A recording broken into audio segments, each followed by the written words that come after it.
Well, lahat sila dapat. No, hindi lang yung mga contractors dahil yung mga contractors ay mga tauhan din sila ng mga members of the House of Representatives. Kung maalala ninyo, meron akong ginawa na interview noon kung bakit ako umalis sa Department of Education. Binagyat ko doon na 2 tao lang ang nagde-decide sa budget ng Pilipinas. Yun ay si Martin Romualdez at si Zaldico. At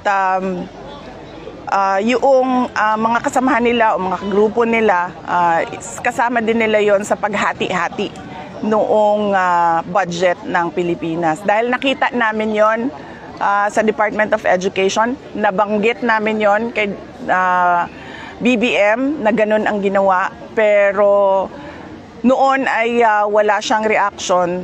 Tapos bigla ngayon, meron na siyang reaction. Paniwala ko, ginagawa nila yan para lang sabihin sa susunod na baha na, tingnan nyo, may ginawa naman kami.